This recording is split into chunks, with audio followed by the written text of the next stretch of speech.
Muito bem. Os dois querem receber ligação covalente. Quem que quer receber elétrons na química? Os ametais. Isso, os metais sempre querem dar elétrons, os ametais sempre querem receber. Mas tem também o hidrogênio, que é um cara que quer receber um elétron, e você não pode se esquecer dele. Vamos dar uma olhada, então, detalhadamente no caso do HCl. O H é um elemento especial, né? Ele quer receber um elétron, ele só tem um, recebendo um ele fica estável. Depois fica com 2 na sua última camada. Ele é especial, né? A primeira camada, lá só cabem 2 elétrons. Enquanto que o cloro é um cara que quer receber um elétron para ficar com 8 na última camada. Como ambos querem receber elétrons, eles formam a ligação covalente. Então, nesse momento, observe com toda a calma o que acontece quando se forma uma ligação covalente. Cada um dos átomos forma um par, entrando com um elétron nesse par. Cada um dos átomos participa com um elétron na formação do chamado par covalente. Esse par conta para os 2 átomos. Mas o cloro, sendo mais eletronegativo, puxa o par de elétrons para perto dele. Então, isso é importante. Você tem que representar a ligação mais perto de quem é mais eletronegativo. Essa mesma ligação é representada também por um traço. Mas veja, quando eu represento a ligação mostrando os elétrons como pontos e mostrando todos os elétrons ligantes e também os pares não ligantes, é fórmula eletrônica. Quando eu represento os átomos mostrando apenas o par de elétrons que faz ligação química, aí eu tenho a fórmula estrutural plana.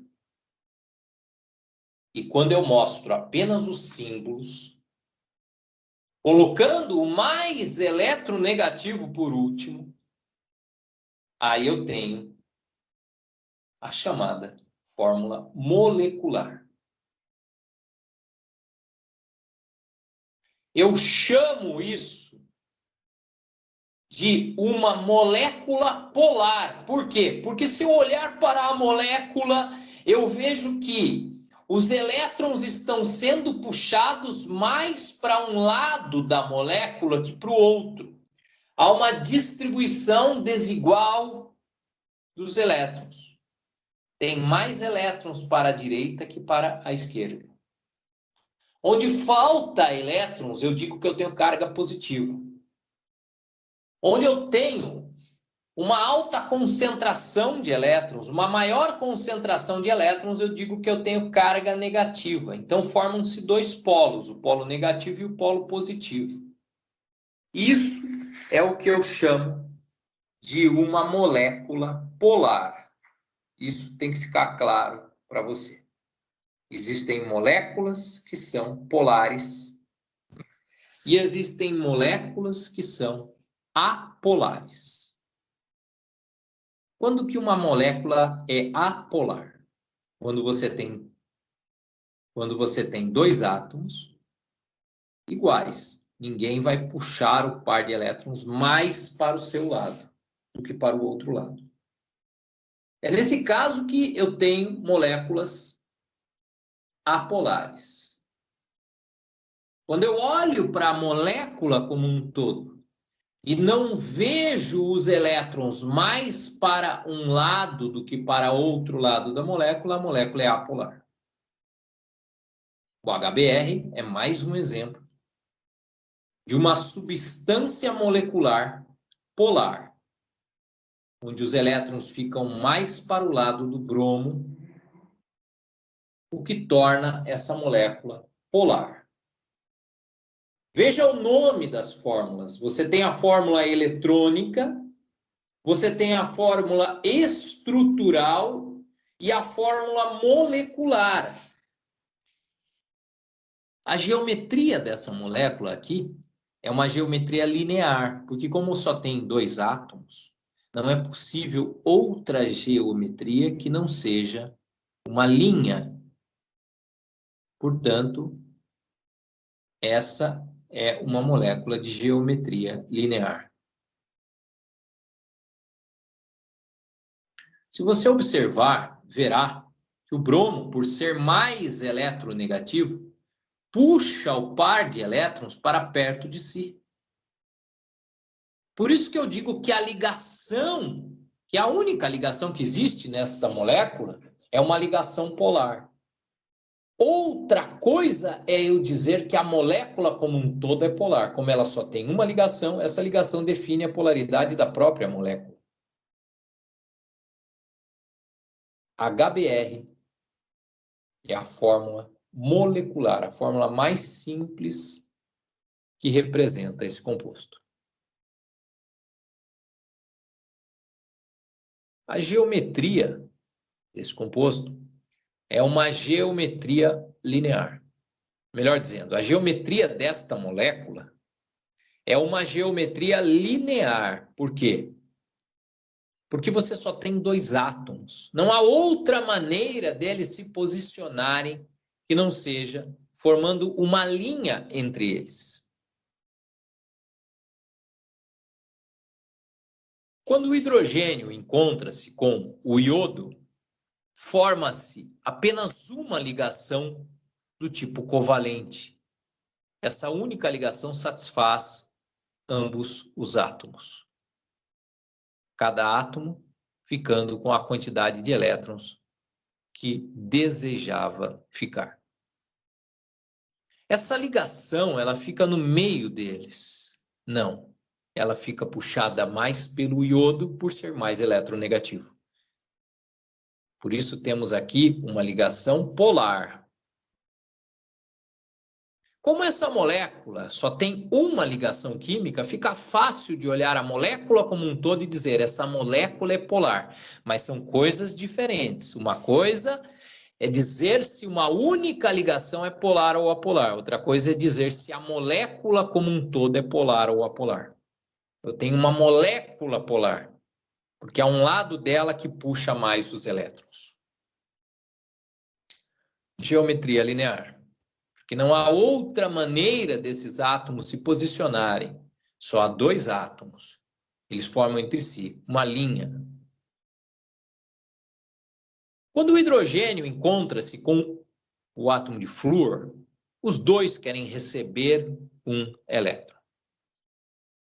Forma-se, então, apenas uma ligação covalente para satisfazer ambos. Essa ligação química fica entre o hidrogênio e o flúor.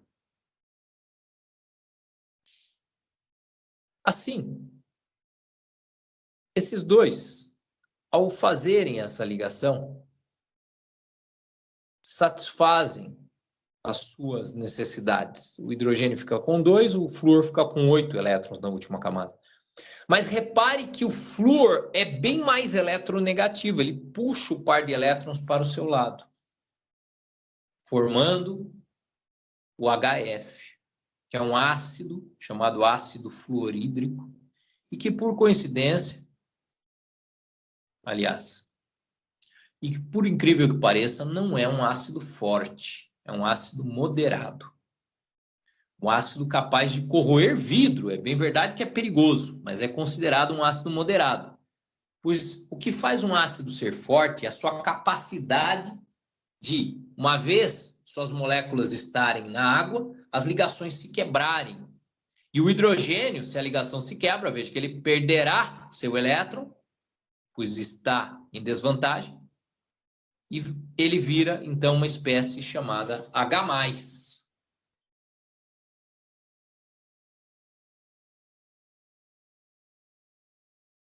Aqui eu mostro para você de novo as três maneiras de representar o HI, conhecido também como ácido iodídrico. Na química, quando não há carbono na estrutura, e a estrutura começa com H na sua fórmula molecular, geralmente é um ácido. Mas não confunda, você tem, por exemplo, a água. Ela é uma substância inorgânica, não tem carbono, começa com H, mas não é ácido.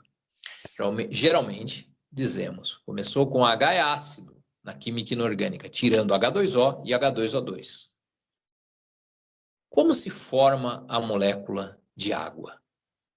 O oxigênio, ele tem 6 elétrons na última camada, quer receber um elétron. Veja que aparece um hidrogênio do lado. Aproxima seu elétron do oxigênio, formando um par de elétrons. Com esse par de elétrons formado, o hidrogênio fica com 2 elétrons, que é tudo que ele quer da vida. Já o oxigênio, até esse momento, ele tinha 6, agora fica com 7. Ele precisa formar mais um par com outro hidrogênio. Por isso que a água é H2O. Cada ligação é representada por um traço. Mas perceba que o oxigênio mais eletronegativo puxa esses pares para pertinho dele. Por isso que a fórmula molecular da água é H2O. Por isso que termina com O, porque o mais eletronegativo fica por último na fórmula molecular. Tá? Lembre-se, há uma maneira diferente de se escrever fórmula eletrônica em substâncias iônicas e substâncias moleculares. Nas substâncias moleculares, você não usa colchetes. Você apenas mostra os pares eletrônicos, sem usar colchetes. Na ligação iônica, você não mostra pares eletrônicos, porque lá não se forma pares eletrônicos. Lá um átomo dá elétron, vira um cátion, o outro que receba, que vai embora com ele e que ele vire um ânion. Entenda a diferença. A ligação covalente é uma ligação onde se formam pares de elétrons, os chamados pares covalentes, representados na química por um traço. Esse par covalente, ele sempre fica mais perto do cara que é mais eletronegativo. Cuidado em não entender que aqui seja HF, tá? Esse F é de fórmula, F ponto, não é F com um elétron, é porque eu quis abreviar a palavra fórmula. Eu mostro para você novamente as 3 maneiras de se representar um composto covalente. A fórmula eletrônica, a fórmula estrutural plana, que é quando você mostra apenas a ligação feita entre eles, representada por um traço. E não se importa em mostrar as ligações químicas. E por último, a maneira mais simples de representar tudo, que é a fórmula molecular. O enxofre quer receber 2 elétrons. O oxigênio também quer receber 2 elétrons. Eles logo chegam e fazem 2 ligações químicas covalentes. O par conta para ambos. Fazendo-se 2 ligações entre enxofre e oxigênio, eles já ficam satisfeitos. Já ficam satisfeitos. Não haveria necessidade de mais nada.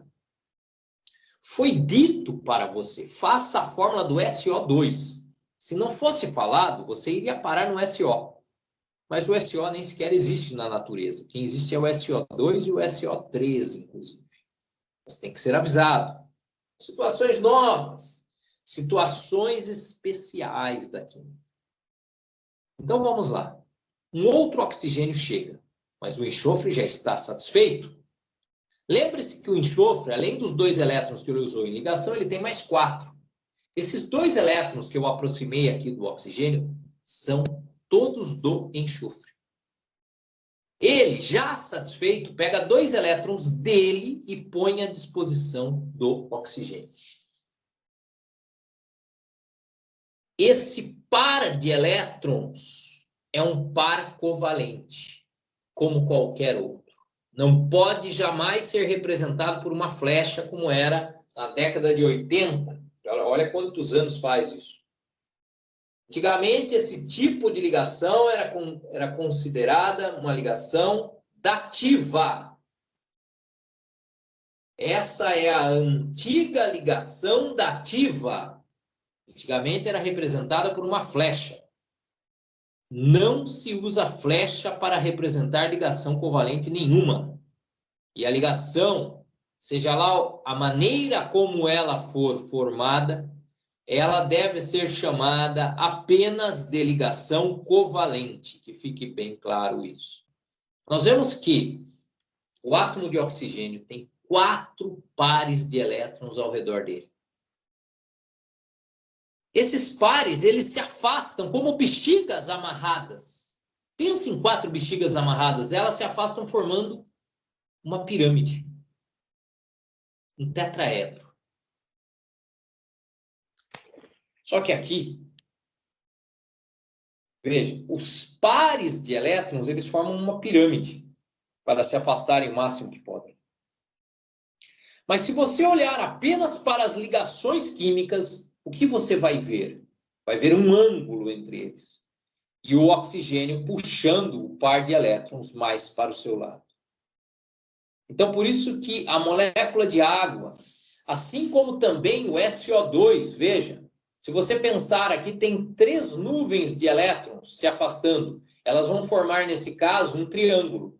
Mas quando você olhar só para as ligações, elas formam um ângulo.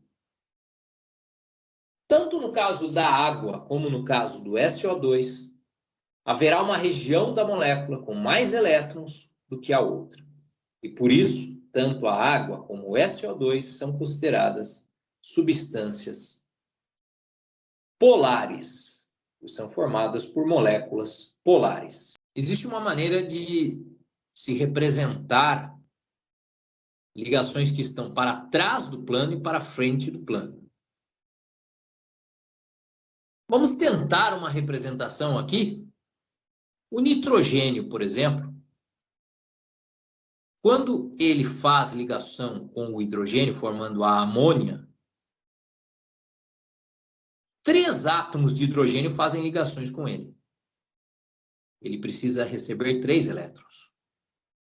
Mas ele tem também um par chamado par não ligante.